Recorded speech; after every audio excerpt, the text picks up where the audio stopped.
Bueno, hola a todos los y las que están conectados y conectadas. Estamos en esta charla de la Secretaría de Derechos Humanos que se llama Ciencia, Políticas Públicas y Derechos Humanos. Este conversatorio lo pensamos en primer lugar en una serie de charlas que venimos llevando adelante con distintos temas y el entrecruzamiento de estos temas con las políticas de derechos humanos y el aporte que le hacen los distintos ejes a la profundización de la política de derechos humanos. La ciencia creo que, bueno, acá hay amigos y amigas en este panel que van a poder dar una explicación, unas reflexiones sobre lo que nos convoca hoy, pero bueno, en tema personal, la verdad que yo, desde que recuperé en el año 2003 mi identidad, la ciencia la fui conociendo a partir de una experiencia personal. La ciencia involucrada en materia de derechos humanos, ¿no? El primer contacto que tuve fue cuando me hice el análisis genético para poder encontrar mi historia en el viejo banco genético de datos que funcionaba en el Hospital Durán. Acá está Penchazare, que es un colaborador de Abuelas y uno de los aportantes a la creación del índice de abuelidad que buscaba Abuelas cómo poder identificar a esos nietos que buscaba apenas terminada la dictadura. Y creo que, bueno, ese fue el primer contacto que tuve y después, bueno, con el equipo argentino de antropología forense. Me acuerdo que apenas recuperé mi identidad, tuve una entrevista con ellos, porque estaba la posibilidad de poder encontrar los restos de mi papá. En este caso, digamos, mi contacto con la ciencia fue siempre positivo, ¿no? Siempre fue para buenas noticias, siempre fue para algo positivo que se planteaba en algo personal, pero que tenía que ver también con la construcción de la memoria, de la justicia y de la verdad. Y en este caso también la ciencia haciendo un aporte a lo colectivo y a las políticas de derechos humanos, ¿no?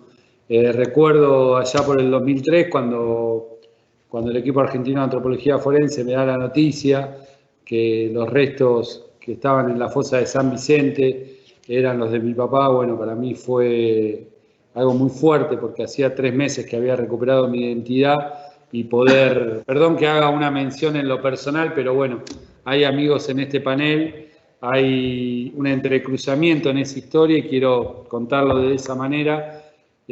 Más allá del rol que tengo como secretario de Derechos Humanos, creo que el aporte que hace la ciencia en la construcción de las reparaciones personales y en las reparaciones simbólicas, concretas, palpables, y las reparaciones a toda la ciudadanía va a quedar reflejado en esta charla, ¿no? La verdad que para mí es un gusto que podamos estar en esta Secretaría participando de esta charla con estos amigos y amigas.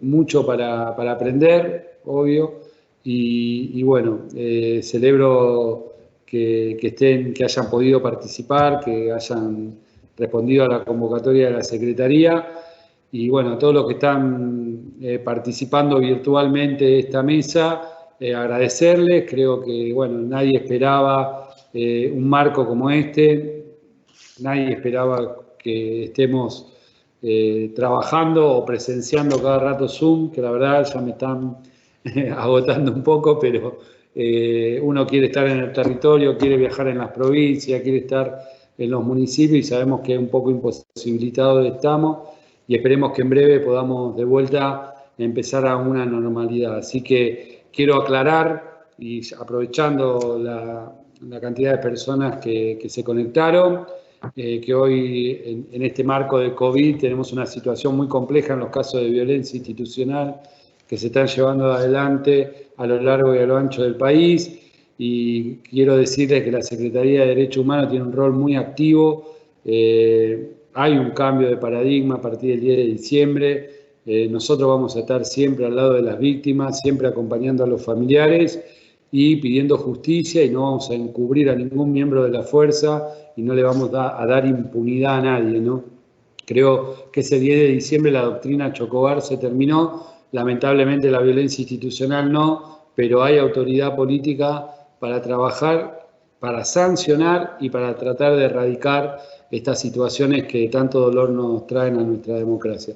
Así que eso era lo que yo quería transmitir, los dejo con el panel. A mi lado está una compañeraza, Andrea Copani, que nos está acompañando, que va a ser de moderadora, así que le doy la palabra a ella.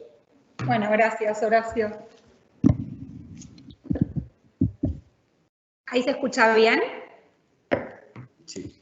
Bueno, buenas tardes a todos y todas. Muchas gracias, Horacio. Para mí es un placer estar sentada acá compartiendo este conversatorio con vos y con todos los compañeros y compañeras que nos acompañan, tanto en el panel de lujo que ahora les voy a presentar, como, bueno, todos los que están desde sus casas participando de este encuentro, que como les decía Horacio, bueno, él no necesita presentación, pero te voy a presentar, Horacio, porque como arrancaste vos, Horacio Pietragala Corti, secretario de Derechos Humanos de la Nación. Y bueno, el panel que nos convoca hoy, que es uno dentro de una serie de conversatorios, como les decía Horacio recién, que estamos tratando de proponer y de compartir en este contexto tan excepcional, en el cual es tan importante poder mantener estos vínculos, estos lazos, aunque sea de manera virtual, también, por supuesto, privilegiando el cuidado individual y colectivo, ¿no?, que es tan fundamental en estos momentos. Hoy nuestra propuesta es poder reflexionar sobre los distintos cruces entre la ciencia, las políticas públicas y los derechos humanos. Para eso, como decía al principio, tenemos un panel que realmente es un gusto poder presentar. Yo primero me presento, soy Andrea Copani, soy directora de gestión de fondos documentales del Archivo Nacional de la Memoria, que es un organismo de la Secretaría de Derechos Humanos. Así que bueno, un gusto poder estar hoy acá. Quienes nos acompañan hoy, además de Horacio, son, bueno, en primer lugar Juan Pablo Paz. Juan Pablo es físico y además es investigador del CONICET y actualmente es secretario de Articulación Científico-Tecnológica del Ministerio de Ciencia, Tecnología e Innovación de la Nación. Así que Juan Pablo, muchas gracias. Él va a abrir el panel ahora en un ratito. Nos acompaña también Víctor Penchazade, que ya Horacio lo presentó. Él es médico genetista, es uno de los creadores del índice de abuelidad, o sea, un ejemplo muy concreto y muy palpable de la ciencia puesta al servicio de la lucha por la identidad y de la lucha por los derechos humanos, que bueno, es uno de los ejes que vamos a compartir hoy acá. Víctor también es director del posgrado de Genética, Derechos Humanos y Sociedad de la Universidad Nacional de 3 de Febrero. Nos acompaña también Mako Somigliana, integrante del equipo argentino de Antropología Forense, que por supuesto para nosotros y nosotras era fundamental poder tener a LEAF acá presente. Además de Mako, que es integrante del equipo, nos acompaña Inés Caridi. Inés es física, es investigadora del CONICET, de la Facultad de Ciencias Exactas y Naturales de la Universidad de Buenos Aires, y además Inés es la responsable técnica de un convenio de colaboración que tiene su institución de pertenencia con el EAF, que, bueno, ahora nos va a contar un poco mejor, pero que tiene como objetivo poner la estadística en función de la búsqueda y de la identificación de personas desaparecidas, que por supuesto es la tarea que históricamente lleva adelante el equipo argentino de Antropología Forense. Y tenemos también a Samantha Casareto. Samantha es historiadora, ella es, igual que yo, de la pata humanístico-social de esta mesa. Nuestra idea era poder pensar estas vinculaciones entre ciencia, políticas públicas y derechos humanos, pensando la ciencia, por supuesto, en sentido amplio, ¿no? No solamente las ciencias exactas y naturales, sino también las ciencias sociales, jurídicas y humanas, ¿no? Y cómo se cruzan con la lucha por los derechos humanos, por supuesto, y también, y por suerte ahora lo podemos decir, con las políticas públicas que se plantean desde el Estado.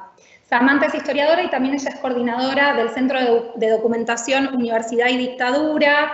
del cual está a cargo la Cátedra Libre de Derechos Humanos de la Facultad de Filosofía y Letras de la Universidad de Buenos Aires. Y además Samantha, hace unos meses, es también directora de gestión de fondos documentales del Archivo General de la Nación. Bien, entonces, como les decía, antes de pasarle la palabra a los y las expositores, me parecía importante remarcar esto, ¿no? Que nuestro objetivo hoy es, bueno, primero escucharlos y después, por supuesto, también dar lugar a las preguntas, que seguramente van a surgir muchas y muy interesantes, pero poder pensar, por un lado, ¿no? Esa vinculación histórica entre ciencia y derechos humanos, ¿no? Cómo es una vinculación que tuvo diferentes etapas, de acuerdo a distintas coyunturas nacionales, internacionales, cómo no da lo mismo la política pública en relación a la ciencia, o sea, cómo la inversión que hace el Estado y que el Estado tenga una política científica coordinada, con una visión amplia, con una visión multidisciplinar, puede habilitar o puede obstruir, cuando no existe tal política, el desarrollo de la ciencia en función, acá vamos a estar hablando específicamente o en mayor profundidad de las políticas públicas vinculadas a memoria, verdad y justicia, pero yo creo que lo podemos pensar todavía más ampliamente, por ejemplo, cómo es fundamental la ciencia para desarrollar todo tipo de políticas en materia de derechos económicos, sociales y culturales. Creo que en ese sentido sería muy interesante poder revisar hoy, además de todos estos entramados históricos, cómo hoy en día, en esta situación de pandemia, es central tanto el rol del Ministerio de Salud de la Nación como su articulación con el CONICET y cómo se está pensando desde el Estado en el financiamiento de la investigación y el desarrollo para poder combatir a la pandemia. No solamente desde una perspectiva solamente de política sanitaria, sino también de política social, de política laboral, ¿no? Y cómo se marca una diferencia tan grande cuando podemos contar con una inversión y con un interés y una legitimación, ¿no? De que los científicos y científicas en Argentina puedan desarrollarse en el país y puedan estar vinculados de manera orgánica con las políticas, las decisiones y la planificación desde el Estado, ¿no? Bueno, si les parece entonces, le voy a dar la palabra a Juan Pablo Paz. Juan Pablo, bueno, muchísimas gracias por acompañarnos hoy y acá ansiosos por escucharte. Bueno, muchas gracias. No sé si se escucha bien, creo que sí, ¿no? Bueno, muchas gracias por la invitación a las compañeras y compañeros de la Secretaría de Derechos Humanos para participar acá. Participo con mucho gusto y mucho orgullo. Y cuando pensaba en qué decir, bueno, obviamente hay un montón de ejemplos en los que se entrecruzan la ciencia y los derechos humanos. Horacio mencionaba algunos que lo tocaron a él muy personalmente, y yo, teniendo en cuenta que voy a ser sucedido en el uso de la palabra por gente del calibre de Víctor Penchazade, de Marco Somiliana, de Inés Caridi, de Samantha, realmente no tiene...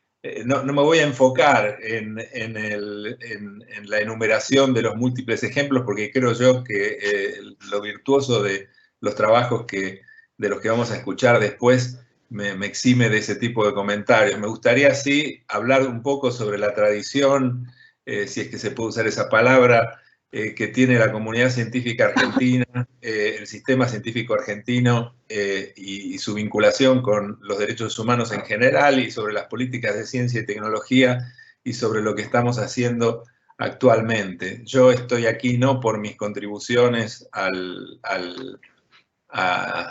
científicas en relación con los derechos humanos, sino porque soy un militante político, siempre me consideré de ese modo, y hoy me toca estar en la función pública colaborando con el ministerio que dirige el compañero Roberto Salvarezza, cosa que hago con mucho gusto y mucho orgullo. Hasta el 10 de diciembre yo era un científico que se dedicaba más que nada a la academia y a la militancia política, que creo que son cosas que digamos, que atraviesan la vida de muchos de nosotros, de muchos científicos también. La ciencia argentina, de alguna manera, siempre fue bueno, no siempre, pero para hablar de los últimos 50 años, para no irnos demasiado atrás y un poquito más, siempre tuvo mucha vinculación con el campo de los derechos humanos porque tuvo un perfil muy cuestionador y muy asociado al desarrollo de lo que solemos llamar el espíritu crítico, aquello que fue tan denostado durante el gobierno anterior, en donde había intelectuales orgánicos del gobierno que cuestionaban eso de que se estimulara que la gente pensara de manera crítica, ¿no? Que había que tener un espíritu alegre, con globos de colores. La ciencia argentina en general, y creo yo que vamos a escuchar algo sobre la universidad, que la experiencia universitaria que concluyó hace 54 años con...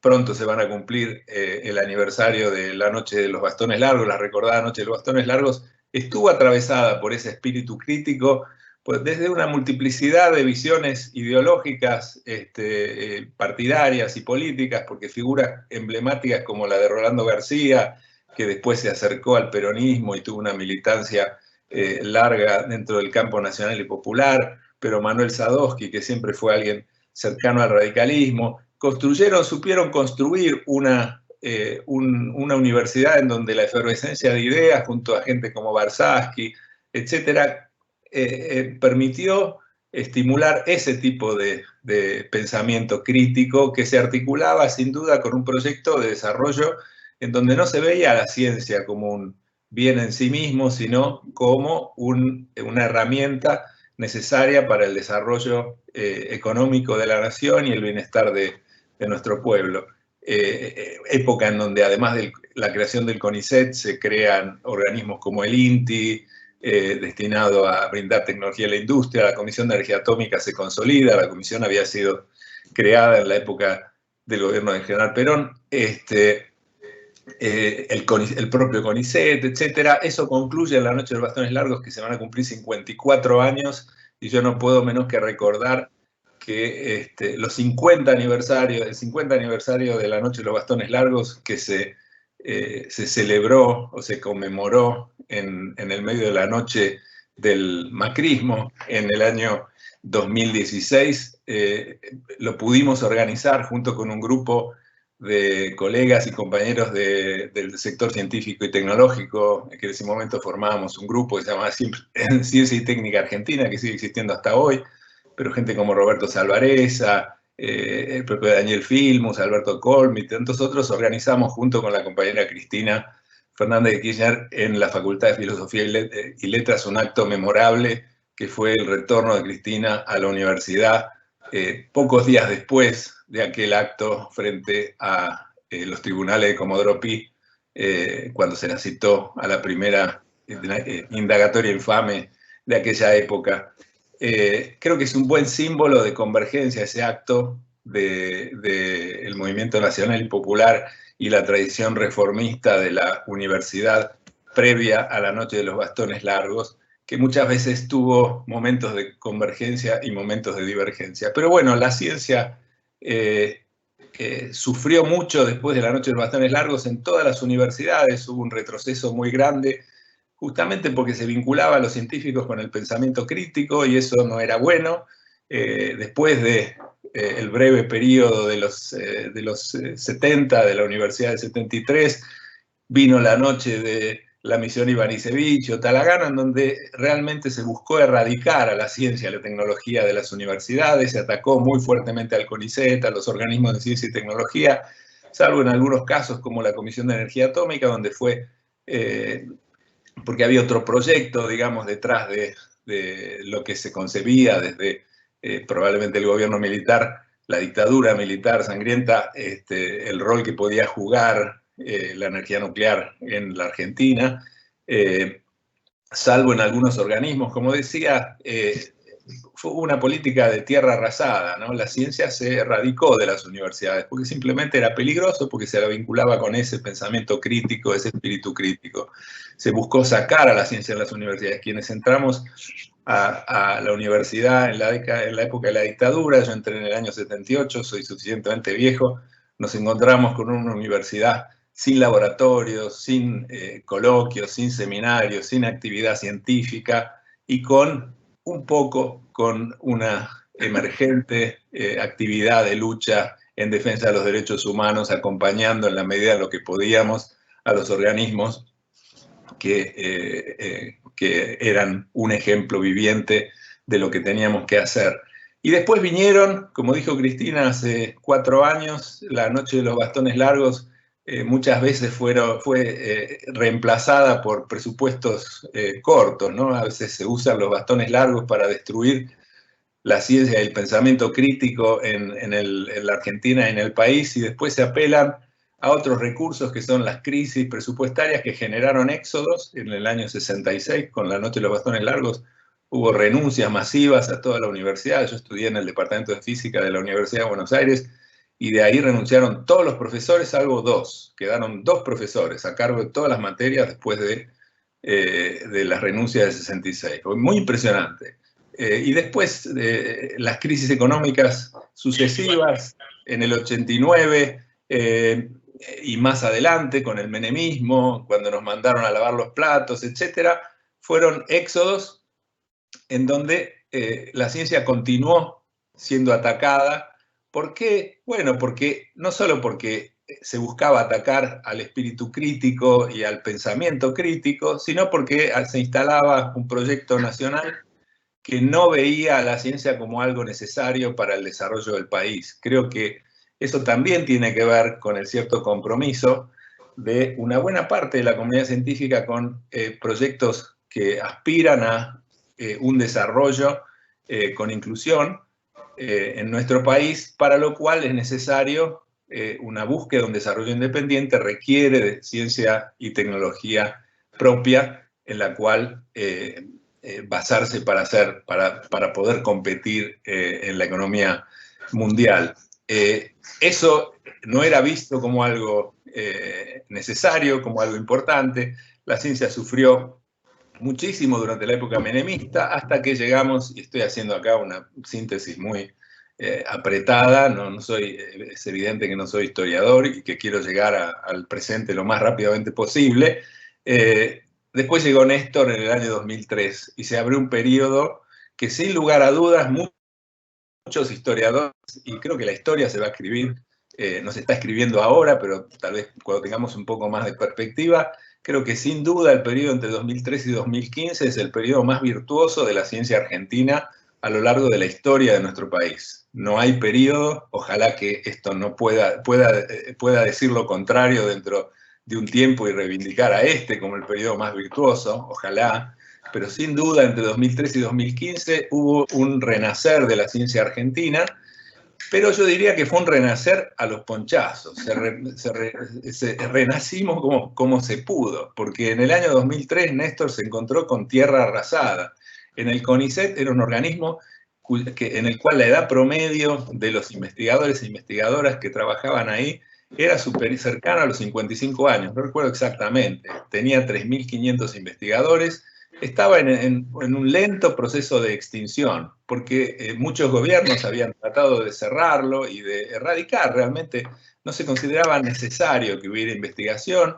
La tecnología vista desde una visión neoliberal es algo que se puede comprar, que uno no necesita desarrollar autónomamente. Entonces eso no era necesario. El CONICET, a modo de ejemplo, bueno, era un organismo que estaba en vías de extinción. Terminamos el año 2015, después de el gobierno de Néstor y los dos gobiernos de Cristina, con un Ministerio de Ciencia, con un CONICET que había llegado a tener un número de investigadores cercanos a 10.000.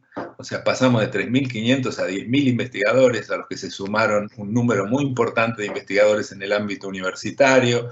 Se multiplicó también por 3 o por 4 el número de becarios, la formación de doctores. Se formaron, fíjense, en la Argentina, en el año 2003, se recibían en todo el sistema universitario alrededor de 300 doctores, recibían su doctorado, ¿no? El título académico máximo, que requiere un entrenamiento en investigación y que requiere, como en el caso de un físico que hace su doctorado, después puede dedicarse a muchas otras cosas que pueden no tener demasiado que ver con la física tradicional, y creo yo que lo que vamos a escuchar de Inés Caridi, una una colega física que hace física no tradicional, aplicada a un terreno fundamental de nuestra problemática social. Eso se adquiere durante ese periodo de entrenamiento. Se recibían cerca de 300 doctores por año en el año 2003 y terminamos en el año 2013 o 2014, las estadísticas que tengo son de esa época, en cerca de 3.000 doctores en todas las disciplinas científicas, académicas de la Argentina, que van desde el derecho, la literatura, la historia, a la física, a la química, a la biología. Se multiplicó por 10. Eso es parte de un patrimonio cultural y material, es una base, la ciencia hoy y la tecnología son fuerzas productivas que pueden servir para empujar el desarrollo nacional. Durante ese periodo, después de la recuperación de la democracia, florecieron estos ejemplos virtuosos de los cuales vamos a escuchar después. Víctor, Maco, Inés, Samantha, y bueno, nos van a hablar de eso y yo no me quiero extender.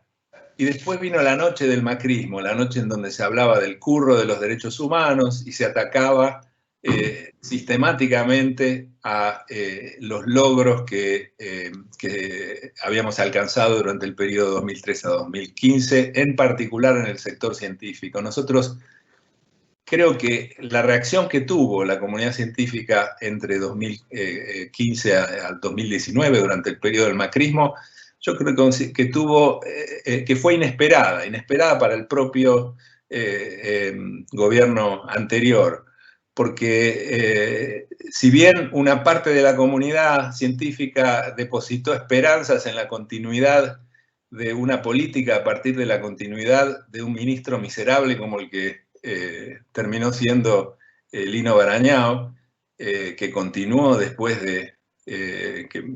durante la gestión de Macri,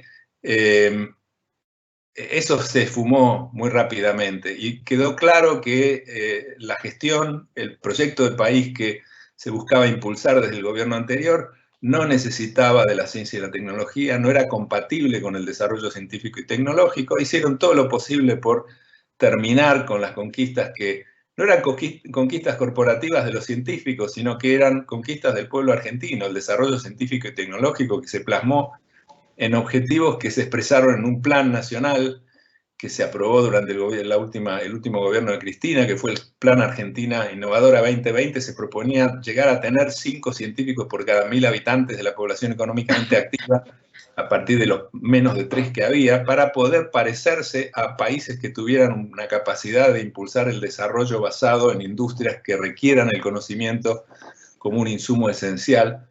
Eso se abandonó, se buscó destruir, pero la comunidad científica resistió. Resistió de muchas maneras, resistió de maneras inesperadas, porque no fueron solamente los jóvenes becarios y becarias que salieron a la calle, sino que también los directores y directoras de institutos del CONICET firmaron cartas, nos movilizamos y conseguimos cartas firmadas por 21 premios Nobel que denunciaban las políticas de destrucción de la ciencia argentina implementadas durante el macrismo. Y hoy nos encontramos el 10 de diciembre con una situación en donde la Argentina está en una gravísima crisis, pero estamos en condiciones, bueno, después del 10 de diciembre pasó algo que nos tiene aquí reunidos por un Zoom, que es la pandemia, ¿no? De lo cual quiero decir algo, pero la etapa que se abre el 10 de diciembre encuentra a la ciencia argentina parada de una manera diferente y mucho más virtuosa de aquella situación en la que estaba en el 2003. ¿Por qué? Porque hay un capital simbólico no solamente, sino un capital material y humano que no existía en ese momento en el año 2003, que Néstor y Cristina tuvieron que reconstruir y que hoy sí existe. Existe una comunidad científica en la cual hay grupos organizados que se organizaron para resistir, que fueron capaces de ir a manifestar su compromiso con los derechos humanos, visitando, por ejemplo, a la compañera Milagro Sala. Yo tuve el gusto de visitarla en Jujuy en diciembre de 2016, junto con Dora Barrancos, con Diego Hurtado, con Eduardo Borghin, con un conjunto de 6 compañeros científicos que fuimos en delegación, y muchos otros grupos de científicos se movilizaron de manera inesperada, y hoy contribuyen a la formulación de una política científica diferente, una política científica no hecha a los ponchazos, sino hecha con una visión que busca integrar a la ciencia y la tecnología como base para el desarrollo autónomo nacional, con un crecimiento con inclusión. Y lo que vino después fue la pandemia. Yo creo que, para ir terminando, y para no abusar de su tiempo, creo yo que es un muy buen ejemplo de lo que estamos en condiciones hoy de hacer en la Argentina como país y como comunidad científica. Porque a la comunidad científica se le plantearon desafíos en esta etapa. Antes de la pandemia se definió como uno de los objetivos era la lucha, la emergencia alimentaria, ¿no? El Plan Argentina de Lucha contra el Hambre. Desde el Ministerio en ese momento se convocó abiertamente a la comunidad científica a que presente trabajos que estaban en desarrollo y que podían ser utilizados en el Plan Argentina de Lucha contra el Hambre. Lo hicimos porque dijimos, bueno, a ver, ¿qué propone la gente? ¿Qué es lo que están haciendo los científicos hasta ahora, sin que nadie los haya convocado a hacerlo, ¿no? Porque eran trabajos que hasta el 10 de diciembre no tenían ninguna prioridad. Se presentaron más de 600 trabajos, entre los cuales había cosas que permitieron, por ejemplo, desarrollar herramientas que permiten un seguimiento con geolocalización, que podemos saber hoy cuántos chicos en cada centro de salud ubicado en cada lugar del país hay que tengan un déficit de talla y peso, estimar valores de desnutrición y tratar de diseñar políticas que apunten de manera inteligente a hacer cosas en lugares específicos y no todo en todos los lugares igual, ¿no? A usar el conocimiento científico como para diseñar políticas públicas de una manera inteligente, y muchos otros ejemplos se hicieron. Y después vino la pandemia, en donde el ministerio, en una noche de los principios de marzo, cuando se venía esto que era evidente que iba a terminar como terminó, mal, con una situación muy compleja, decidió formar una unidad, la famosa unidad coronavirus, en una reunión en la que se empezaron a barajar ideas sobre qué se podía hacer. Y lo que se hizo fue plantear desafíos a la comunidad científica. Necesitamos que ustedes abandonen la agenda científica que están haciendo hasta ahora y se pongan a trabajar en esto. ¿En qué? Por ejemplo, en desarrollar técnicas de diagnóstico, en desarrollar nuevos tratamientos, en desarrollar cuestiones preventivas como, bueno, vacunas o sistemas de protección para los trabajadores de la salud, etcétera, etcétera. Y yo creo que la respuesta de la comunidad científica fue, a mí me enorgullece y creo que fue ejemplar. Y que demuestra que cuando nosotros decimos,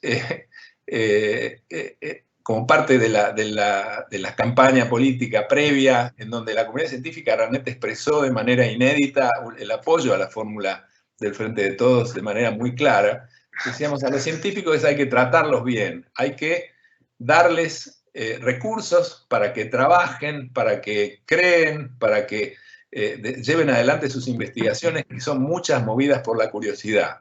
Y eso lo tiene que financiar el Estado. Pero cuando el Estado llama, la obligación de los científicos y científicas es atender el teléfono y ponerse al hombro la tarea que se les pide que hagan. Y creo yo con esto... Sí, ya termino. Gracias. Sí, con esto que sucedió, con el desarrollo de nuevas técnicas de diagnóstico, como los famosos kits serológicos y los kits de diagnóstico del virus, el famoso NeoKit o las tiritas que están empezando a ser utilizadas masivamente ante una situación tan crítica, y muchas otras experiencias como el tratamiento por plasma de pacientes recuperados, o como las pruebas de vacuna, como los instrumentos de protección que hoy están funcionando, muestran que la comunidad científica, cuando se la convoca, tiene que responder y responde. Entonces estamos en condiciones hoy de seguir dando respuesta a esta crisis que no se terminó y lamentablemente va a pasar un tiempo antes de que se termine, pero también de imaginarnos la pospandemia y la recuperación y la reconstrucción y la construcción de un nuevo tipo de economía nacional basada en una industria que requiere el conocimiento para un desarrollo con inclusión, en donde podamos vivir en una sociedad más justa, más libre y más soberana. Y hasta acá llegué. Muchas gracias. Muchísimas gracias, Juan Pablo. Discúlpenme que como no estamos físicamente en el mismo lugar, no les podemos hacer señas o papelitos. Y realmente muy interesante tanto el abordaje que hiciste de poder pensar las distintas etapas históricas que atravesó nuestro país y cómo eso se expresó en una diversidad de políticas científicas, por un lado, pensando en el rol del Estado y también pensando en este rol activo necesario de los investigadores e investigadoras, de los y las docentes de las universidades públicas. Me parece que seguramente haya muchas preguntas para retomar al final. Quiero brevemente decir que nos acompañan compañeros y compañeras de Chaco, de Santa Cruz, de Jujuy, de Mendoza, de San Luis, La Pampa, Tierra del Fuego, y también tenemos un asistente de Perú. Les agradecemos muchísimo los mensajes y les pedimos que vayan dejando sus preguntas, que al terminar las exposiciones las iremos retomando. Si les parece, vamos a pasar ahora, después de este marco tan claro de Juan Pablo, que seguramente después podremos profundizar, a poder escuchar las experiencias de trabajo concreto. Escuchamos primero a Víctor, que nos puede contar su experiencia como genetista, la vinculación con los organismos de derechos humanos, y bueno, creo que es que ilustra perfectamente este tipo de articulaciones que queremos resaltar el día de hoy. Víctor, te escuchamos y te voy a estar haciendo señas sonoras si hace falta, pero te escuchamos, por favor, con mucha atención. Con el micrófono conectado, ¿se me escucha? Bueno, muchas gracias, Andrea, porque fue la que me lo notificó, a Horacio, porque es el que está detrás de Andrea en todo esto, en esta cuestión, y bueno, agradecer al resto de los compañeros y compañeras que nos estamos acompañando en este conversatorio, que espero resulte positivo no solo para nosotros, sino para los cientos que parece que están escuchando. Yo voy a hacer algunas reflexiones, voy a tratar de no ceñirme a hechos históricos o qué sé yo, porque eso es bastante conocido. Salvo algunas cosas que puntualmente sí voy a mencionar. Quiero simplemente traerles el lente de los derechos humanos, porque es el lente a través del cual se establecen los valores éticos de la sociedad, entre los cuales yo quiero enfatizar en el tema de la dignidad humana y el de la justicia, que para mí son los pilares en los que se asientan los derechos humanos, y hablando de los enlaces entre derechos humanos, ciencia y ética, obviamente creo que estos son los pilares sobre los cuales se asientan también los principios de ética que nos dan las normas de funcionamiento social, y sobre todo de la parte de la ética que se ocupa de la vida y la salud, que es la bioética. Con respecto a ciencia, se habla mucho y se debe ejercer como derecho fundamental el derecho no solo a desarrollar el conocimiento científico, sino el hecho de que la población se pueda beneficiar de los avances científicos, o sea, que haya una democratización de la ciencia a nivel social, por un lado, y por otro lado, por supuesto, una obligación por parte de la ciencia. La ciencia la desarrollan los científicos, así que la obligación es una obligación de los científicos de respeto a los derechos humanos. Siempre se ha dicho, pero lo voy a volver a repetir, que la ciencia no es neutra. La ciencia está imbuida de valores, que son los que permean a la sociedad en cada etapa histórica. Y nosotros, con respecto a mi disciplina, que es la disciplina de la genética, tenemos bastante para quejarnos con respecto a cómo funcionaron los científicos a lo largo de los últimos siglos, con respecto a lo que todavía ni se llamaba genética, pero era un poco la discriminación entre la gente. La esclavitud fue posible porque hubo científicos importantes que dijeron, no, esos no son seres humanos, son subhumanos. La eugenesia fue posible porque en el ejercicio del clasismo en el siglo XIX, muchos científicos que ya se empezaban a llamar eugenistas, porque la genética todavía no se había fundado como tal, como ciencia, pero que planteaban de que no cualquiera tenía derecho a la reproducción, porque si no, ¿qué iba a pasar? Nuestras clases altas iban a ser inundadas de clases bajas que se reproducen, como sabemos, entre comillas, por demás. Entonces, que no era cuestión de que se permitiera que cualquiera pudiera tener hijos. De hecho, y yendo a la historia relativamente reciente, en los comienzos del siglo XX, en Estados Unidos, gracias a estos científicos que asesoraban al Poder Judicial y al Congreso de Estados Unidos, se esterilizaron más de 100.000 personas en forma compulsiva, por variados motivos que no vienen al caso.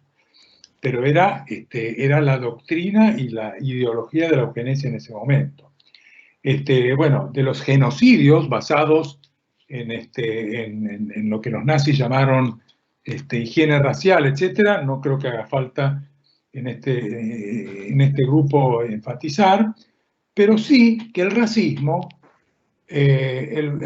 sobrevivió a la esclavitud, sobrevivió al fin de la esclavitud como tal. Y como basta el ejemplo, basta un botón, que es el de George Floyd, y punto. Con eso es evidente, y no solo en Estados Unidos, sino en el mundo, que el racismo persiste. Así como persiste todo lo que es estigmatización del otro. Léanse migrantes, léanse discapacitados, etc. Estos son derechos humanos fundamentales que muchos científicos de esas épocas decidieron no ignorar, porque ellos los conocían muy bien, pero sí no observar y mirar para otro lado. En lo que respecta a la genética en particular, yo pienso que como alfombra de todas estas cosas tremendas que ocurrieron en la humanidad a lo largo de 2 o 3 siglos por lo menos, yace una deformación interesada de la genética. Empezamos a hablar de genética desde que se redescubrieron las leyes de Mendel allí por el 1900. Pero previamente a eso ya se hablaba del otro, del diferente, del que no es del que es subhumano, etcétera, etcétera. Y la alfombra de eso, o el paraguas de eso, es lo que llamamos el reduccionismo y el determinismo genéticos, que yo pienso que son las lacras que la ciencia de la genética tiene que aprender a erradicar de su acervo para poder tener una genética democrática. Y yo, claro, mencionó Horacio el tema del Banco Nacional de Datos Genéticos y el tema del derecho a la identidad, y es un hito histórico, yo diría universal, de la cual desgraciadamente Argentina fue pionera por las circunstancias que nos tocó vivir con el terrorismo de Estado, el robo de niños, la apropiación de niños, la supresión de identidad, todos delitos de lesa humanidad que ocurrieron, pero no contaban con la astucia, como diría el Chavo, no contaban con la astucia de las abuelas, la perseverancia, el tesón, la claridad y el amor que las impulsaba para ir a buscar una respuesta a cómo identificar a los niños robados cuando se recuperara la democracia. Y así fue, les ahorro, porque está todo escrito, la génesis del índice de abuelidad, las primeras recuperaciones de niños en 84 y 85, y después ya en el 87 la creación por ley del Banco Nacional de Datos Genéticos, que ya tiene 33 años. Ahora, esta es una historia súper conocida, pero la refresco acá, no para abundar en detalles, porque en realidad sobre el Banco Nacional de Datos Genéticos debieran hablar las autoridades del Banco de Datos Genéticos, de las cuales yo no soy autoridad, por suerte, en realidad. He sido un impulsor desde ya de la creación y de todo lo que se hizo prácticamente hasta que se normalizó el Banco Nacional de Datos Genéticos con su traslado al Ministerio de Ciencia y Tecnología y a la al nombramiento por concurso, como establecía la ley, de la directora que sigue siendo la directora actual, la doctora Mariana Herrera. Entonces, ¿qué es lo que quiero enfatizar con la historia con esta historia de la genética, en realidad? Porque es parte de la historia de la genética. Primero, que es la primera vez que explícitamente se usa la genética con un objetivo claro de defensa y de estímulo y de vigencia de un derecho humano fundamental como es el derecho a la identidad, y del cual Horacio es un ejemplo palpable y alto. Entonces, ¿por qué lo digo? Porque realmente hemos sido pioneros como argentinos. Las abuelas, por empezar, los genetistas que las seguimos siguiendo, y después causó realmente mucha impresión a nivel internacional. Y en América Latina, que comparte con nosotros historias tremendas de abusos, de dictaduras terribles, de secuestros, de desapariciones, incluyendo de niños, tanto en Guatemala como en El Salvador y otros países de la región, se han generado iniciativas muy semejantes, de las que seguramente va a hablar Maco, porque en realidad el EAF es como, no digo hermano, pero un primo. Son primos hermanos. Los antropólogos forenses devenidos en genetistas forenses, por un lado, y la gente del Banco Nacional de Datos Genéticos, porque el objetivo es el mismo, que es el derecho a la identidad. Ahora, yo quería poner esto un poco en contexto de lo que nos está pasando, a lo que aludió Juan recién, con respecto a la pandemia. Pero antes que eso, yo estaba leyendo el discurso que pronunció el secretario nacional de Naciones Unidas, que se los recomiendo que lo lean porque no tiene desperdicio, hace unos pocos días en la conferencia Néstor Mandela, donde hay unos datos escalofriantes que él denuncia, y entre ellos siempre se habla de que el 1% de la población mundial posee el 50% de la riqueza del mundo. Bueno, pues va más allá, dice, hay 26 personas más ricas, de las más ricas, las 26 más ricas, tienen tanta riqueza como la mitad de la población mundial. 26 personas. Ahora, esto, porque yo me pongo a reflexionar, digo, bueno, ¿cómo se llega a algo así? ¿Y qué significa esto con respecto a qué es lo que debe hacer la ciencia para apoyar los derechos humanos? Bueno, por de pronto hay que ir a las fuentes, hay que ir a las raíces. ¿Cómo se construye un sistema en el cual las 26 personas más ricas tengan la mitad de la riqueza mundial? Se genera con un sistema que se llama capitalismo, con un sistema de explotación salvaje, tanto a seres humanos como a la naturaleza, a todas las demás especies, a todas las otras millones de especies que nos acompañan en el planeta. Este sistema de explotación, en realidad, tiene muchos componentes que los cuales no voy a meter, por supuesto, pero me quiero solamente enunciar uno que me parece fundamental, y es la apropiación de la ciencia y tecnología en cada vez menos manos, con fines de lucro, y diseñado este sistema de apropiación, para mantener un statu quo y para aumentar las riquezas de los pocos para perjuicios de las mayorías. Si nosotros no somos conscientes de esto, podremos hacer un montón de cosas como efectivamente en estos meses están haciendo los científicos argentinos para poner la ciencia a valer en el país, para satisfacer necesidades sociales tremendas.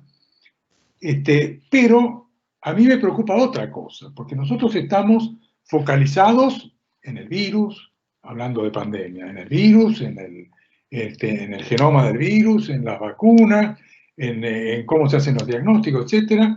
pero estamos pensando que somos conscientes de que es un virus, porque en algún momento alguien que no tenía mucha luz decía, no, el virus es democrático, enferma a todo el mundo. No, no es así. Está probado, los países que tienen estadísticas, entre ellos, aunque malas, pero las tiene Estados Unidos, ustedes saben que Estados Unidos son fanáticos de las cuestiones raciales, entonces ellos saben muy bien, y está publicado. El riesgo de afroamericanos de contraer la enfermedad y morirse es 3 veces mayor que el de la población blanca. Y así de seguido para cualquier indicador de salud y de bienestar que ustedes quieran. Por eso decía hace un rato el tema del racismo que persiste y que no es simplemente la violencia policial o el abuso policial o lo que fuera. Es racismo liso y llano. Entonces... Víctor, estamos por llegar a los 15 minutos, discúlpame, te hago el aviso. No, ya termino. Pero quiero decir que la ciencia, además, la buena ciencia, además, fue ignorada por los poderes políticos y económicos de las grandes potencias. O sea, era una pandemia anunciada durante años. Y en este momento, lamentablemente, estamos un poco a merced de ese complejo médico-industrial al cual acusé de ser el generador de todas las inequidades y de buena parte de los males que afectan a la humanidad. Estamos a la merced de la industria farmacéutica que tiene un récord de violaciones a los derechos humanos que suma volúmenes. Entonces, y para terminar, ¿cómo usar la ciencia para sustentar políticas públicas que garanticen la vigencia de estos derechos humanos de los que he hablado muy someramente? El derecho a la salud, bueno, combatiendo las inequidades mediante la construcción de un sistema público de salud con acceso universal y garantizado por el Estado. El derecho a la identidad, continuar y ampliar la política seguida por el Estado con el Banco Nacional de Datos Genéticos. El derecho a la verdad es otro tema. El tema de las fake news es terrible y sobre todo en lo que hace a la desinformación con respecto a la pandemia. El derecho a la dignidad, pues hay que combatir la discriminación al diferente, de origen étnico, discapacidad, el migrante, lo que fuera.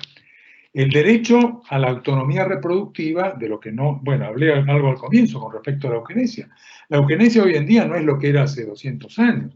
La eugenesia hoy en día está muy tapada, está muy encubierta por una serie de cuestiones que tienen que ver con la autonomía de los progenitores, etcétera, etcétera. ¿Cómo nos vamos a meter con la autonomía de los progenitores? Pero, y terminando, el otro derecho fundamental que a veces nos olvidamos es que existe un derecho al aprovechamiento de los beneficios de la ciencia. Así como existe un derecho al desarrollo de la ciencia, hay un derecho de los pueblos, de las poblaciones, a beneficiarse con ese beneficio, y no que quede para beneficio de unos pocos, es decir, democratizar la ciencia. Nada más, muchísimas gracias y la seguimos. Víctor, muchísimas gracias por tu intervención, estuvo interesantísima, creo que es fundamental para poder poner sobre la mesa el carácter siempre inevitablemente político de la ciencia, ¿no? Desde los objetos y los enfoques disciplinares que se eligen, que nunca son una elección individual ni accidental y que siempre implican un posicionamiento que desde mi perspectiva e interpreto que eso se desprende también de lo que dijiste vos y lo que dijo Juan Pablo también al inicio, no podemos cubrir con el velo de la pretendida objetividad, ¿no? Que la rigurosidad científica no se puede equiparar a un posicionamiento apolítico, desideologizado, y que eso se puede ver en cualquier ciencia Y bueno, creo que los ejemplos que tenemos aquí son muy ilustrativos en ese sentido. Creo también que estas dos primeras intervenciones han respondido a algunas de las preguntas en relación a cómo podíamos ver justamente cómo se plasmaba el enfoque de derechos humanos en la política científico-tecnológica, por un lado, y por otro lado también una pregunta que era también una reflexión en relación a la postura crítica que debieran o que sería deseable que pudieran asumir los y las científicas a la hora de pensar los lazos con la sociedad.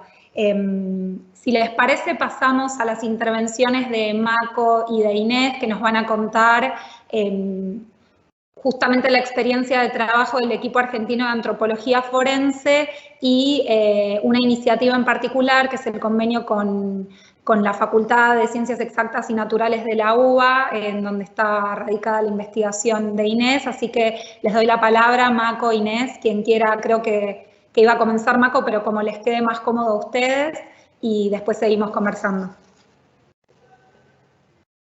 Bueno, sí, voy a empezar yo. Mako. ¿Me escuchan? Sí. Perfecto. Bueno, nosotros, agradeciendo la convocatoria, queríamos avanzar en el eje de la misma, tratando de mostrar algunas especificidades de cómo pueden y deben eventualmente interactuar la ciencia y los derechos humanos. Respecto de las cuestiones generales que ya fueron abordadas acá, nos interesa mucho remarcar que, como dijo Víctor, digamos, la ciencia no es inocente y la ciencia elige, el científico elige, si va a ser, se va a sentar del lado del poder constituido o eventualmente va a ser crítico del poder constituido.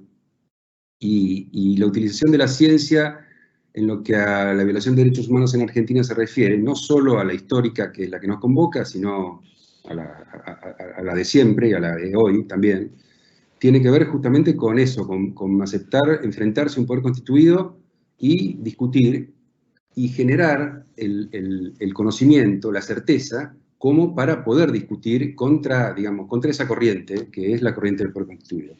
En particular, yo formo parte de un equipo que se dedica a la identificación de las víctimas de la represión política, esquemáticamente, y para abordar ese trabajo hay una etapa, la etapa inicial, la etapa de acercamiento, la investigación preliminar, que es un poco la que va coleccionando los datos y a partir de esos datos estableciendo esquemas de abordaje que permitan llevar adelante esa tarea de identificación, muy parecida a la que hace Abuela, como bien dijo Víctor, hay una cuestión gemela, y básicamente esa cuestión gemela tiene que ver con la necesidad de responder cuestiones específicas, ¿sí? La posibilidad de aislar problemas y de darle respuestas específicas a esos problemas particulares, obvio que insertos en un marco general.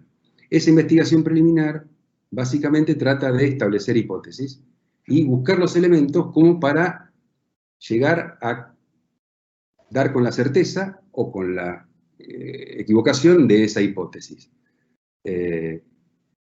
Para eso hay que enfrentarse con una panoplia de datos provenientes de todas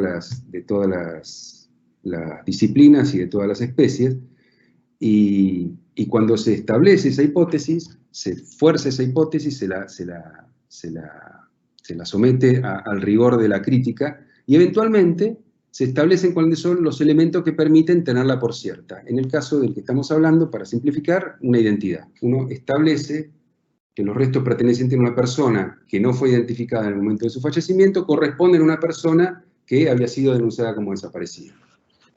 Inicialmente, cuando no existía la posibilidad de contar con la genética, esto se hacía mediante otros mecanismos, pero afortunadamente la genética nos vino a dar una enorme mano para ampliar esa posibilidad de identificación. Ahora bien, una cuestión básica de la ciencia, aplicada a los derechos humanos o a cualquier otra, es la interdisciplina. La interdisciplina es algo así como hablar con gente que habla otro idioma, de lo mismo que nosotros hablamos. Es muy importante, es muy difícil, porque son dos idiomas distintos, y requiere, creo, una gran capacidad de elasticidad para entender el idioma del otro. Eso es lo que nosotros queremos presentar hoy a partir del trabajo que hicimos en conjunto con Inés, y que tiene que ver con un acercamiento más desde la óptica, si se quisiera, humanística, con una óptica probabilística que Inés va a explicar, y dirigida a entender por qué las identificaciones se producían en los casos en que se producían, y muy importante, porque hay una tendencia cuando uno trabaja en identificación a suponer que la identificación es el punto final del trabajo, y no, eso nos enseñó Inés. Esa identificación, junto con otras identificaciones, una vez obtenidas, también muestran cosas respecto de otros casos que aún no están identificados. O sea, trabajar sobre el resultado, no solo sobre el resultado hacia adelante, sino sobre el resultado conseguido y ver cómo eso repercute, rebota, diríamos, sobre los elementos que todavía no han tenido la posibilidad de, digamos, de florecer en una identificación. Ese es el trabajo que Inés va a explicar con ayuda de algunos gráficos y yo le paso la palabra para que ella lo explique y quedamos a disposición de las preguntas que quieren hacernos cuando termine. Gracias.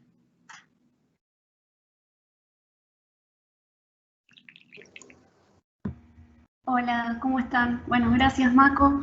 Bueno, muchas gracias por la invitación, por la posibilidad de contar esta experiencia de trabajo. Bueno, vengo trabajando hace bastantes años en colaboración con Mako, con Mercedes y con mucha gente del equipo.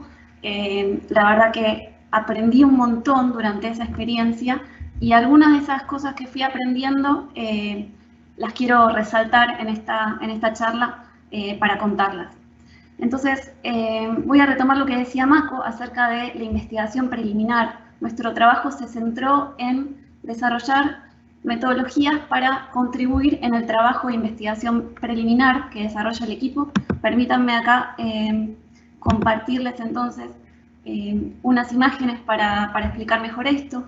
En la investigación preliminar, el equipo analiza información recolectada de diferentes fuentes. En un problema como este, la información está fragmentada, hay muchas fuentes de información, como documentos judiciales, testimonios, información de cementerios, etc. Y este trabajo de investigación preliminar permite empezar a construir hipótesis de identidad que luego son evaluadas con evidencia genética para dar lugar a la identificación, y a través de otras líneas de evidencia también. También lo que se obtiene desde la genética, desde las muestras genéticas, esas hipótesis también tienen que ser consistentes y coherentes con la información preliminar para dar lugar a la identificación. Como decía Mako, nuestro foco se centró en esta línea que va desde las identificaciones hacia la investigación preliminar de vuelta.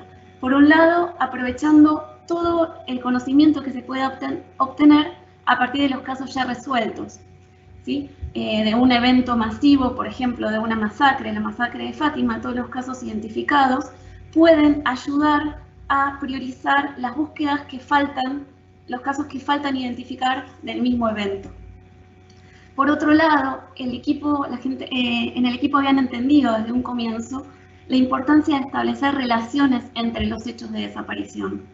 Las desapariciones en este problema no son aislados, los secuestros no fueron aislados, sino como ocurre en otros fenómenos, este es un problema general que está formado por muchos problemas individuales que están relacionados entre sí.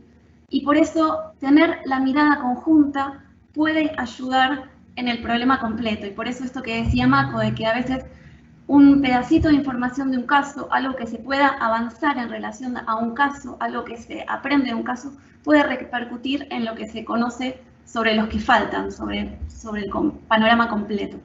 Entonces, respecto a eso, no solo ellos entendieron la importancia de establecer esas relaciones en base a su experiencia de trabajo, sino porque también acá hubo una metodología represiva que fue implementada, fue desarrollada, enseñada, perfeccionada, por la cual tiene sentido pensar que esos secuestros estuvieron relacionados y que muchas veces ocurrió que personas cuyos secuestros estuvieron muy relacionados pudieron haber tenido un mismo destino, ya sea de cautiverio, por haber pasado por el mismo centro clandestino de detención o circuito de centros, o destino final de muerte. Y por lo tanto, el hallazgo de sus restos también puede estar vinculado. Entonces, una de las cosas que empezamos a trabajar es tratar de captar estas relaciones. en base a su experiencia, a lo que venían trabajando, ellos tenían idea, por un lado, de muchas de estas relaciones en forma explícita. Por eso acá, una de las herramientas que combinamos, se trataba, no solo, además del lenguaje en común que desarrollamos, que lo necesitábamos para avanzar con el trabajo, un trabajo que desde un comienzo fue necesariamente multidisciplinario. Necesitábamos este lenguaje en común para primero entendernos, entender todos el trabajo que cada uno hacía, la mirada que cada uno hacía, entender las preguntas.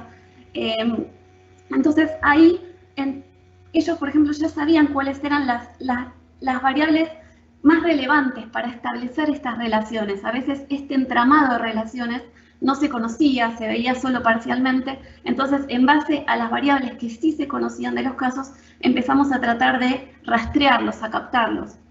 Por supuesto que cada paso que dábamos en este trabajo requería volver a juntarnos y ver cuáles eran los resultados que obteníamos. No se trataba de que, bueno, nos llevamos los datos y un tiempo después volvíamos con un resultado, porque no íbamos a tener ningún resultado en realidad. La idea era tratar de hacer cosas que tuvieran sentido.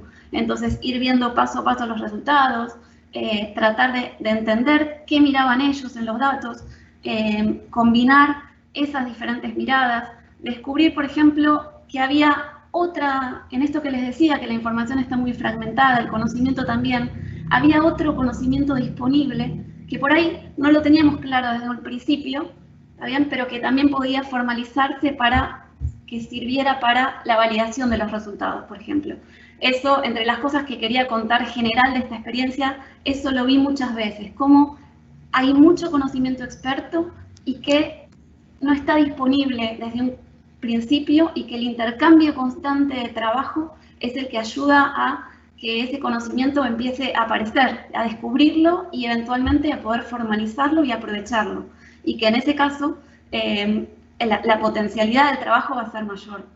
Bueno, entonces uno de los enfoques, una de las herramientas es la de redes, en las cuales cada individuo es un puntito, un nodo, y tratamos de captar esas relaciones, como les contaba, que a veces son explícitas y a veces las inferíamos a partir de las variables, de la fecha de secuestro, lugar de secuestro, etcétera, para construir grupos de personas que pudieron haber seguido un mismo destino de cautiverio, que pudieron haber pasado, por ejemplo, por un mismo centro clandestino de detención, con la idea de que esto pueda ayudar a acotar las búsquedas y hacer una herramienta más en las tareas de la investigación preliminar.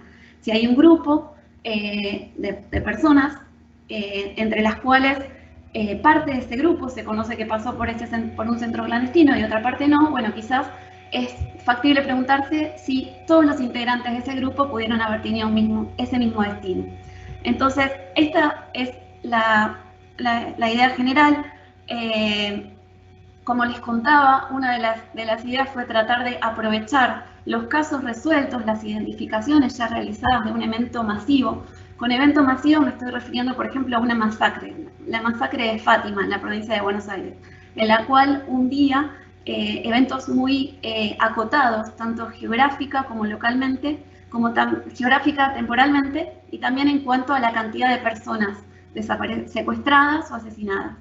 Entonces, para esos eventos, la idea es aprovechar todas las identificaciones, todos los casos resueltos, toda la información de contexto, para partir de un conocimiento inicial en el cual, por ejemplo, todas las víctimas tienen la misma chance de corresponderse con los esqueletos que faltan identificar de ese evento, pero después de aprender de los casos resueltos, de las relaciones fuertes que recién les contaba, va a pasar que algunas víctimas van a sobresalir, ¿está bien? Van a tener más chances de corresponderse con el esqueleto que falta identificar de ese evento y otras menos. Con lo que la idea es priorizar los casos para poder priorizar las búsquedas y los esfuerzos por encontrar determinadas muestras de sangre, determinada nueva información ante-mortem, charlando con los familiares, buscando otra información. ¿Por qué la necesidad de priorizar las búsquedas o los esfuerzos por encontrar determinada información? El EAF cuenta actualmente con información genética de aproximadamente la mitad de las familias. Entonces, priorizar a las víctimas en el problema de búsqueda de investigación preliminar, ayuda a priorizar los esfuerzos por encontrar determinadas muestras de sangre para que esa búsqueda sea lo más eficiente posible. Bueno, ya hablé que este problema fue multidisciplinario desde un comienzo, que necesitábamos desarrollar un lenguaje común de trabajo y que está lleno, en mi opinión, de conocimiento experto. Este es un ejemplo, lo que les decía, de ese ranking, cómo a partir de un ranking, para otro evento, para un evento de Avellaneda, en el cual hubo 11 personas que fueron secuestradas, 9 ya fueron identificadas y faltaba identificar a 2, a una mujer y un hombre. Este es el ranking que se genera para el esqueleto de la mujer, en el cual, por ejemplo, ocurre que algunos casos, los que están en gris, eran casos que LEAF ya había propuesto en la investigación preliminar como candidatos y habían sido descartados en base a la información genética. Esto es lo que está mostrando, es que este ranking captó un patrón que los antropólogos ya conocían, y eso está bien. En los verdes también ya habían sido propuestos por el EAF, pero no hay suficiente información genética para analizarlos, para descartarlos. Pero lo interesante ocurre cuando también aparecen otros casos en el ranking, como el naranja, que había pasado desapercibido. Entonces, en ese caso, ellos tienen la chance de, bueno, esto es solo una herramienta más, una propuesta más para todas las herramientas que tienen para trabajar. Entonces, en este caso, bueno, ellos pueden mirar de cerca el problema, de cerca en el sentido de mirar todo el resto de las variables. Nosotros tenemos un foco del problema en el cual miramos solamente algunas variables, entendemos muy poquito de cerca del problema, entendemos muy poquito de los casos, de los nombres de las personas, de las historias, algo de lo que los antropólogos sí entienden mucho porque tienen esa mirada. Entonces nosotros de lejos tomamos muy pocas variables, por eso podemos, después de haberlo formalizado matemáticamente, generar resultados rápidos, barrer en los parámetros, generar estos rankings, y ellos entonces con esto como una herramienta más pueden mirar de cerca y evaluar si tiene sentido o no obtener, por ejemplo, más muestras de sangre de las familias para esta persona.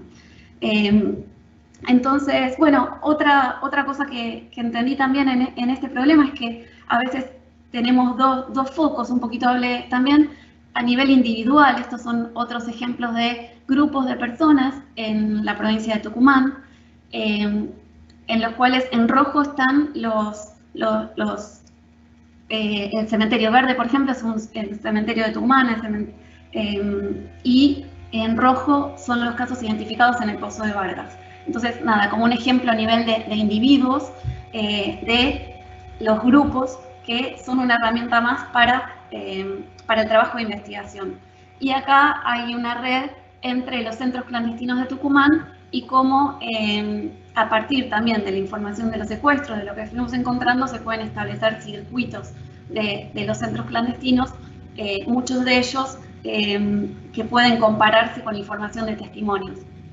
Bueno, lo último que quería decir es que me parece que muchos, no sé, estuvo buenísimo todo lo que contó Víctor, Yamaco, Juan Pablo, acerca de la importancia desde la ciencia o desde quienes trabajamos en ciencia de poder mirar problemas que tenemos alrededor, problemas que requieren muchas veces grandes esfuerzos interdisciplinarios, porque hacen falta muchas veces todas las herramientas posibles para tratar de pensar esos problemas, para tratar desde diferentes miradas de tener una resolución o tratar de acercarse un poco más a la resolución de esos problemas.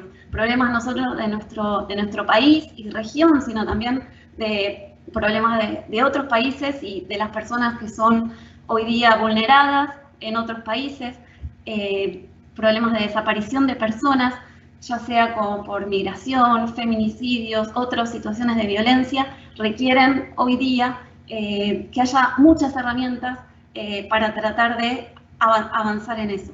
Y bueno, como también el ejemplo de la pandemia que ya contaron, también es un ejemplo de lo que está ocurriendo en el país, de cómo muchísimos investigadores dejaron de hacer lo que venían haciendo o combinaron y se armaron un montón de redes para tratar de aportar lo que podían para este problema en particular.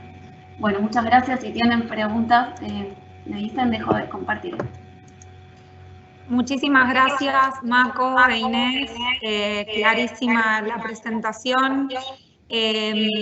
Antes de pasarle la palabra a Samantha, quería resaltar primero esta experiencia que mostraron. Creo que da carnadura a la idea del trabajo interdisciplinario, ¿no? Que muchas veces se repite y quizás parece como una idea vacía o que la reiteramos porque parecería políticamente correcta, y creo que acá poder ver la vinculación del trabajo de investigación del equipo argentino de antropología forense con tantas décadas de trayectoria y cómo ese trabajo de investigación se puede potenciar con otro que viene desde la física, ¿no? Que es una disciplina que quizás en general se piensa como ajena, ¿no? A este tipo de problemáticas.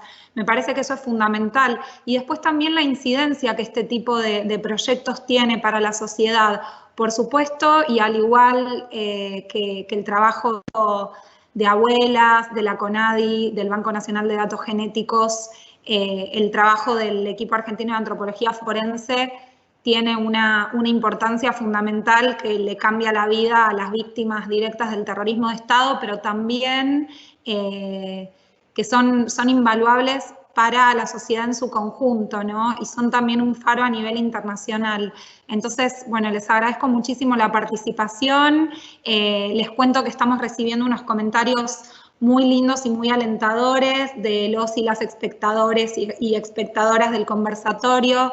Felicitaciones a todo el panel y a cada uno de ustedes por su trabajo, por las exposiciones. Ahora vamos a escuchar, si les parece, a Samantha Casareto, que es nuestra última expositora. Nos va a quedar un ratito para poder contestar algunas preguntas, y lo que sí les queríamos avisar también es que vamos a poner a disposición 2 correos electrónicos de la Secretaría de Derechos Humanos por si quedan algunas dudas, algunos aportes pendientes, porque nos queda poco tiempo, ya que son muy interesantes todas las participaciones. Se pueden contactar también con nosotros ahí. Samantha, te damos la palabra para que nos cuentes tu experiencia de trabajo desde la Facultad de Filosofía y Letras y desde un campo, el campo de la historia, el campo de las ciencias humanas y sociales, que sería una mirada distinta para sumar a los aportes de los compañeros y compañeras que hablaron hasta aquí. Así que adelante. Hola, buenas tardes a todos y a todas. Bueno, primero que nada agradecer a Horacio y a Andrea, que son como los dueños de casa de esta charla, y después también esta posibilidad de estar con estos colegas profesionales que uno admira enormemente, como Maco, Inés, Juan Pablo y Víctor. Hoy en realidad quería charlar un poquito desde esta doble pertenencia de la que me presentó Andrea, por un lado desde la Facultad de Filosofía y Letras y la Cátedra Libre de Derechos Humanos, y por el otro lado como desde este febrero como parte de la Dirección del Archivo General de la Nación, que hoy me permite pensar y colaborar en la generación de políticas públicas. Cuando les cuento esto de charlar desde la Cátedra Libre de Derechos Humanos, nosotros iniciamos en el año 2006 un proyecto de investigación que tiene un fuerte contenido académico y de método científico, pero también una enorme militancia de un montón de compañeros y compañeras a quien hoy simplemente represento en este trabajo. Me parece importante contarles esto porque no inventamos el comienzo de la historia de los compañeros detenidos desaparecidos de la facultad, sino que antes de nosotros hubo una gran cantidad de militancia que fue recordando a los compañeros en el seno de la Facultad de Filosofía y Letras, y nosotros lo que hicimos fue empezar a pensar una ciencia al servicio primero de la memoria. Andrea me hablaba de pensar las ciencias humanas al servicio de la memoria, verdad y justicia, y entonces me pareció interesante pensar en esto, en la ciencia primero al servicio de la memoria. Cuando empezamos a trabajar en esto, en la Cátedra Libre de Derechos Humanos, y le presentamos y trabajamos con Graciela D'Aleo, que coordina este proyecto, empezamos a pensar en trabajar el archivo de la universidad. Esto significaba pensar en los documentos de los archivos que teníamos en el seno de la Facultad de Filosofía y Letras, y pensar estos documentos de archivo como fundamentales para la transmisión de la memoria, que, como diría Rickert, son como las marcas materiales del pasado junto al testimonio. Desde la universidad, que también es parte del Estado, creímos que era importante producir justamente políticas de memoria y darle a los archivos de la facultad un sentido político. Juan Pablo recién hablaba de 1966 como un quiebre y nosotros justamente nuestro periodo histórico que abarcamos en esta investigación es 1966 a diciembre de 1983 y no nos vamos a cansar de decir que fue en diciembre para no regalarles un año a la dictadura. Repetimos siempre en el proyecto porque a veces uno piensa cuando dice hasta 1983 que la dictadura terminó al principio pero terminó el 10 de diciembre y entonces todo ese periodo 1963, diciembre de 1983 es el periodo que nosotros abarcamos. Este periodo que comienza en 1966 para nosotros en la facultad, ¿y por qué elegimos esas fechas? Porque creemos que justamente estos bastones largos obturan un montón de acciones que se venían desarrollando y para nosotros era importante pensar la historia de la facultad anteriormente a 1976 para poder pensar a estos actores políticos, a estos estudiantes, a estos docentes que fueron parte de esta facultad. Cuando hoy, no lo había pensado antes, pero cuando hoy Juan Pablo hablaba de los bastones largos, pensaba una experiencia maravillosa que tuvo la Facultad de Filosofía y Letras y la UBA en su conjunto en la Isla Maciel con un programa educativo que cubrió el periodo 56-66, un programa que promovía la educación popular de jóvenes y adultos ahí en la isla y defendía la idea de una universidad para el pueblo.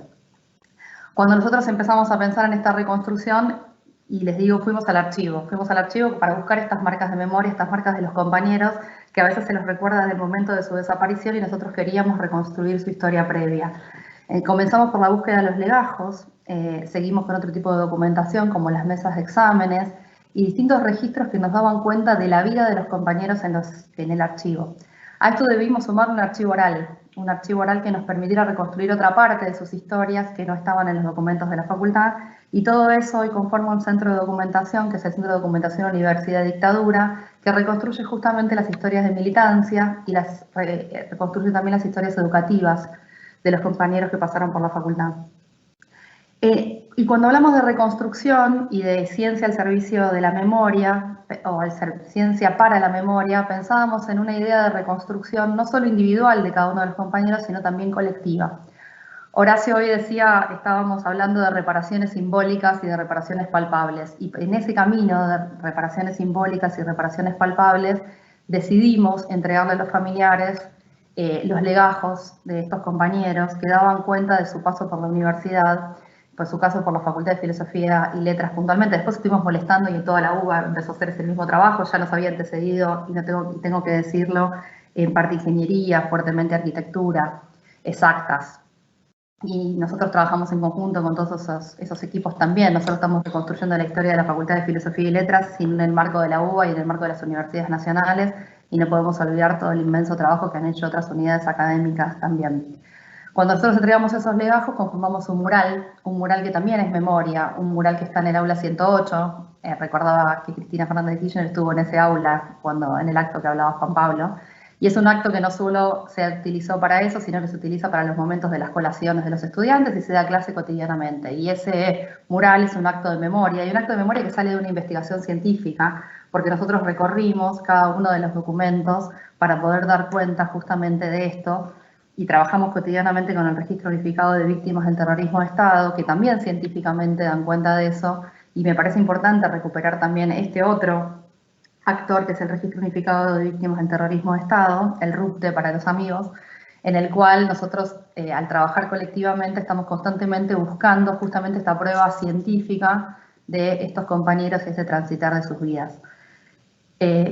De ahí tuvimos un montón de discusiones, porque queríamos reconstruir justamente esta historia de aquellos que estudiaron y militaron, y muchas veces, y en la gran cantidad de estudiantes que pasaron por la Facultad de Filosofía y Letras, teníamos como muchas dudas sobre cómo reconstruir estas historias individuales en un marco colectivo. Hoy iniciamos, y estaban haciendo un trabajo inmenso, un montón de compañeros que deben estar por ahí escuchando y bancando ahí en sus casas en esta pandemia, iniciamos un proyecto de armar un sistema de información geográfica. ¿Por qué? Porque pensábamos a estos compañeros no podíamos trabajarlos solos, individualmente, pensábamos trabajarlos de manera colectiva y creímos que plantear los lugares por los que ellos habían transitado nos iba a permitir poder reconstruir de alguna manera ese transitar colectivo también de ellos. Porque íbamos descubriendo a medida que investigábamos que muchos habían ido a la misma escuela secundaria, habían ido a la misma universidad y habían desaparecido cerca, en días juntos o en la misma organización, de la misma organización militante. Entonces, nos pareció importante poder representarlos colectivamente y no trabajarlos individualmente, y en este sistema que ya les contaremos más adelante, esperemos pronto, y podamos poner también a disposición en las redes de la facultad para que podamos ver este transitar de los compañeros a lo largo de su vida. Y también el trabajo en el archivo, y ahí viene la segunda parte de ser parte de la Dirección del Archivo General de la Nación, nos permite también estudiar a la UBA, a la Facultad de Filosofía y Letras en el marco de la UBA, como aquel órgano productor de esos documentos y hacer pensar en su historia institucional. Porque claramente este acto de rememorar es una negociación multifacética y eso es lo que estamos haciendo. Cuando marco el segundo punto de la ciencia al servicio de la verdad, pienso también en la verdad en una dimensión individual y colectiva, como sucede con la memoria que estábamos diciendo recién. Porque hay un plano individual en el que nosotros reconstruimos a estos compañeros y damos derecho a ellos y a sus familiares a conocer justamente ese tránsito por la vida y a reconocer ciertos hitos en el tránsito por la vida de los compañeros, y también en el plano de lo social, cuando como sociedad, como conjunto, por ejemplo, de estudiantes, graduados, docentes y no docentes de la Facultad de Filosofía y Letras, y como miembros de esta comunidad, queremos conocer nuestra historia. Y por supuesto, evitar algo que estuvo tan candente en los últimos años, que es el negacionismo. Vuelvo a mi lugar de dirección del Archivo General de la Nación y como órgano rector, creo que lo que tenemos que hacer como política pública es dar acceso, derecho a la información y transparencia, y democratizar los diversos tipos de archivos que tenemos en nuestro país. Y ahí me parece importante también señalar, nosotros estamos trabajando puntualmente con el archivo de la Facultad de Filosofía y Letras, pero hay otros archivos que también dan cuenta del accionar del Estado terrorista, tanto los archivos de las Fuerzas Armadas, o los archivos de los grupos de seguridad, que serían como lo más conocido, pero sabemos también que los archivos en general del Estado también hay huellas, sin necesidad de que hablen específicamente de la actividad represiva. Digamos, uno puede encontrar, para dar un ejemplo, viáticos al exterior que se le daba a represores que estaban cumpliendo funciones represivas en el exterior porque estaba todo el aparato estatal al servicio del Estado terrorista. Entonces esto nos permite ver el lugar importante que tienen los archivos al momento de la reconstrucción de la verdad y al momento de reconstruir estas memorias lastimadas e incluso estas memorias incómodas. Hay un concepto de memorias incómodas que me parece interesante y no es mío, sino de un compañero investigador austríaco, Christian Durr, que habla de memorias incómodas. Y esas memorias incómodas son interesantes porque son incómodas para el que las escucha, son incómodas para el que las investiga, porque dan una incomodidad al enterarse por esos archivos de las cosas que se han realizado en nuestro país. Pero en esta idea de la reconstrucción de nóminas, de la reconstrucción de la verdad, nos parece interesante dar cuenta de esta historia vivida. Pero esta memoria y esta verdad no tendría para nosotros y en nuestro país sentido sin la idea de la justicia. Y ahí empezamos a pensar también en las ciencias humanas al servicio de la justicia. Este aporte que los archivos en general dan a los procesos judiciales, estas voluntades políticas, saberes técnicos y profesionales, que los científicos sociales, humanistas, a partir de la investigación en los archivos, van a dar cuenta de esto, y eso es nada más que recordar el trabajo hecho en el archivo de seguridad o el archivo de defensa en los años anteriores, en pos de esto, o el archivo que se está haciendo en este momento en la AFI. Entonces todo este trabajo de compañeros trabajando profesionalmente y con sus saberes técnicos, luego siendo parte de estos juicios. Hoy les quería contar también que Filo es querellante a partir de la investigación que venimos realizando desde el 2006, porque Filosofía y Letras, en tanto institución universitaria, se concibe a sí misma como un cuerpo dañado por el terrorismo de Estado y se instituye como parte demandante en los juicios de lesa humanidad.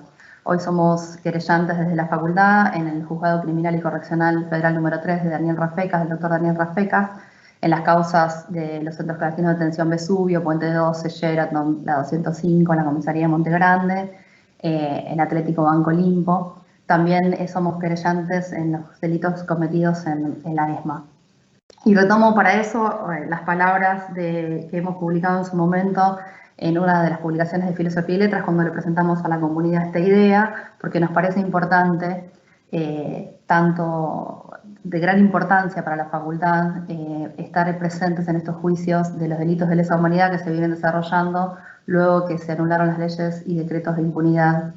Y desde la cátedra, como del Observatorio de Derechos Humanos, que también es parte de la Facultad de Filosofía y Letras, propusimos crear este tipo de intervención institucional justamente para mostrar el compromiso que tiene la comunidad universitaria en la participación política y educativa, y que valoriza justamente esta idea de enjuiciar a los represores y compartir los testimonios de los familiares, amigos, amigas y sobrevivientes, y aspira a la vez a promover actos y reflexiones que vinculen al presente y a los jóvenes que hoy pasan por nuestra facultad, que es otra cosa que nosotros trabajamos mucho al pensar en que este mural de memoria, de verdad y de justicia que hoy está en el aula 108, interpela a cada uno de aquellos que ingresan a nuestras casas de estudios. Me parece que estos últimos 4 años dejaron marcas muy fuertes en nuestra historia y me parece interesante y sintomático que hayan luchado contra la ciencia y contra los derechos humanos, y hoy estamos hablando justamente de eso. Estos últimos 4 años dejaron claramente una sistemática destrucción de derechos, el uso que todos conocemos extorsivo de la justicia, el encarcelamiento de dirigentes políticos y populares, especialmente podemos conocer el caso de las compañeros y compañeras de la Tupac, el apremiante escenario social que heredamos, estas políticas de amedrentamiento, la creciente que decíamos recién política negacionista. Son hechos claramente que hablan de la vigencia y la necesidad de fortalecer las políticas públicas en derechos humanos, en memoria y sobre todo en ciencia. Pero también me parece importante recabar y pensar que estos retrocesos que se vieron en los últimos años también tuvieron sus resistencias. Y esas resistencias son producto de las militancias, ya que sabemos, los militantes políticos y sociales, que siempre las luchas se ganaron en las calles. Entonces, eso de estar en las calles y que esos retrocesos hayan sido resistidos me parece también interesante y sintomático. Desde el lado de la dirección del Archivo General de la Nación, claramente tenemos una política de afianzar los archivos, generar instrumentos para seguir acrecentando lo conocido a través de políticas públicas que sean federales y colectivas. Estamos trabajando constantemente justamente con el Archivo Nacional de la Memoria, persiguiendo a Andrea todos los días, porque en realidad nos interesa formalmente estimular y como funcionarios públicos conocer la necesidad y impulsar la necesidad de leyes y políticas estables y duraderas en materia de archivos y darle valor a todo el patrimonio documental que nuestro país tiene justamente para trabajar por las políticas de memoria, verdad y justicia. Entonces, tanto desde mi lugar en el Archivo General de la Nación como del lugar que comparto colectivamente con un montón de compañeros y compañeras en la Facultad de Filosofía y Letras, nos parece interesante plantear esta idea de las humanidades al servicio de las políticas de memoria, verdad y justicia a partir de las investigaciones que venimos realizando de manera sistemática en los diferentes lugares, y repito, no solamente en la Facultad de Filosofía y Letras, sino en otras unidades académicas de nuestro país. Así que eso era más o menos lo que les quería contar. Creo que estuve bien con el tiempo, ¿no? Perfecta. Muchas gracias, Samantha.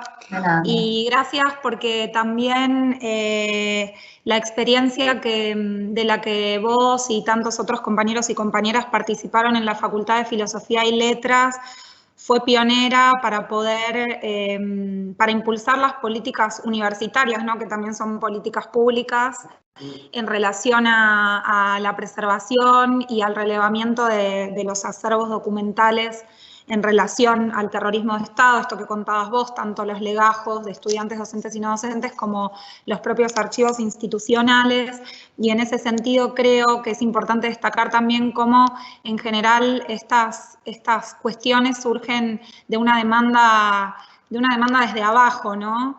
Que puede encontrar una respuesta en lo institucional o no, y cómo es importante también poder trabajar entonces en estas articulaciones entre la demanda colectiva, la demanda popular y las políticas públicas.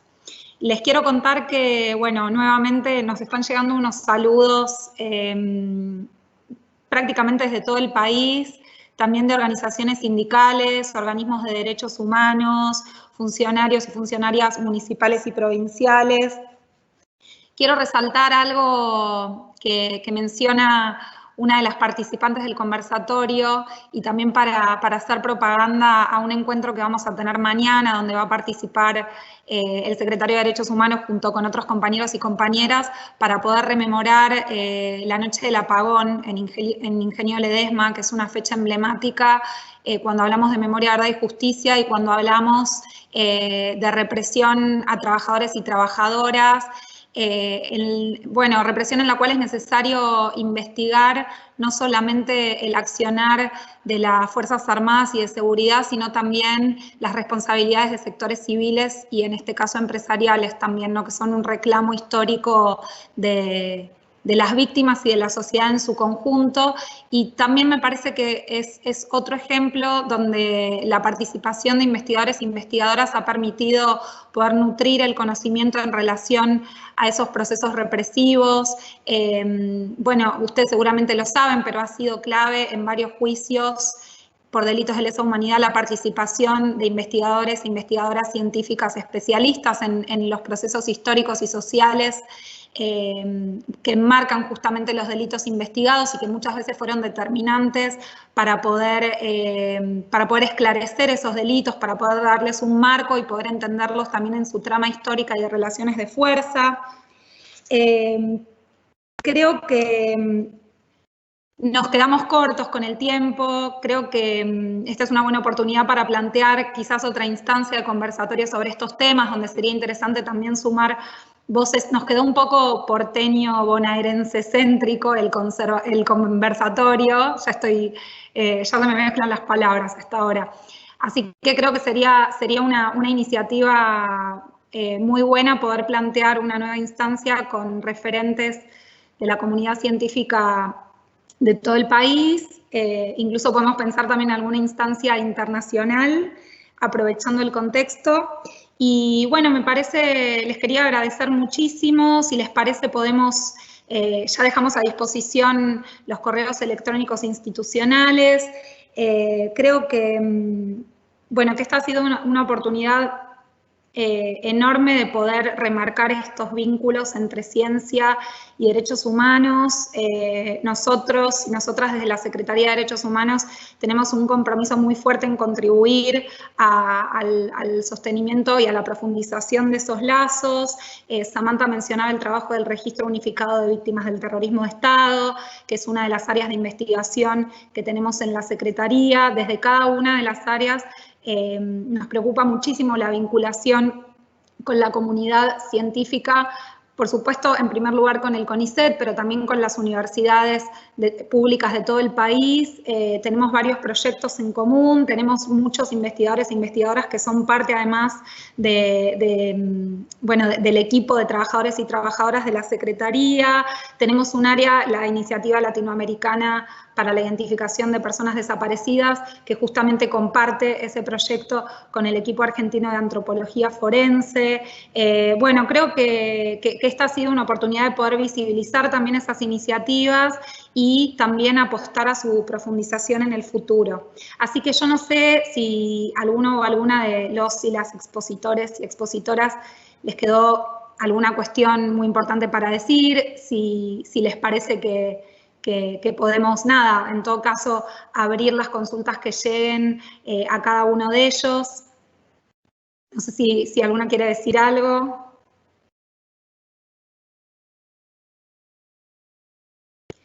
Bueno, creo que hemos abarcado la mayoría de los temas. Reitero que, nos encantaría poder prolongar este encuentro mucho más. Les dejamos a disposición los correos.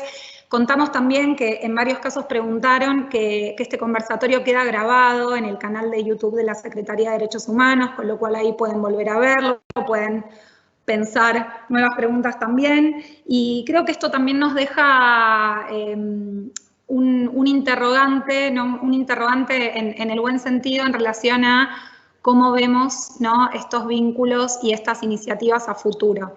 ¿No? Creo que más allá del contexto actual que nos convoca y que nos preocupa en primer término y que como comentaba Juan Pablo al principio, quizás a muchos y muchas nos hizo dejar de lado algunos proyectos que veníamos desarrollando para poner el foco en el tema COVID.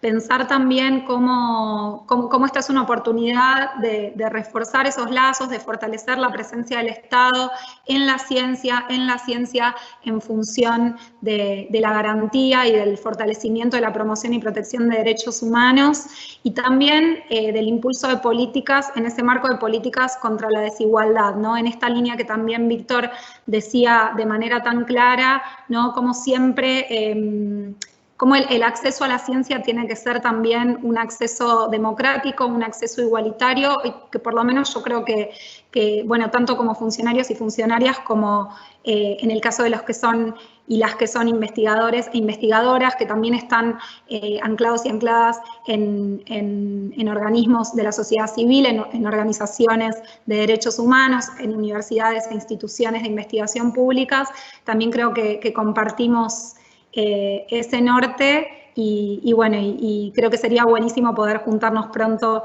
a seguir discutiendo estas cosas. Les agradecemos a todos y todas, tanto al panel como a quienes estuvieron escuchando y participando.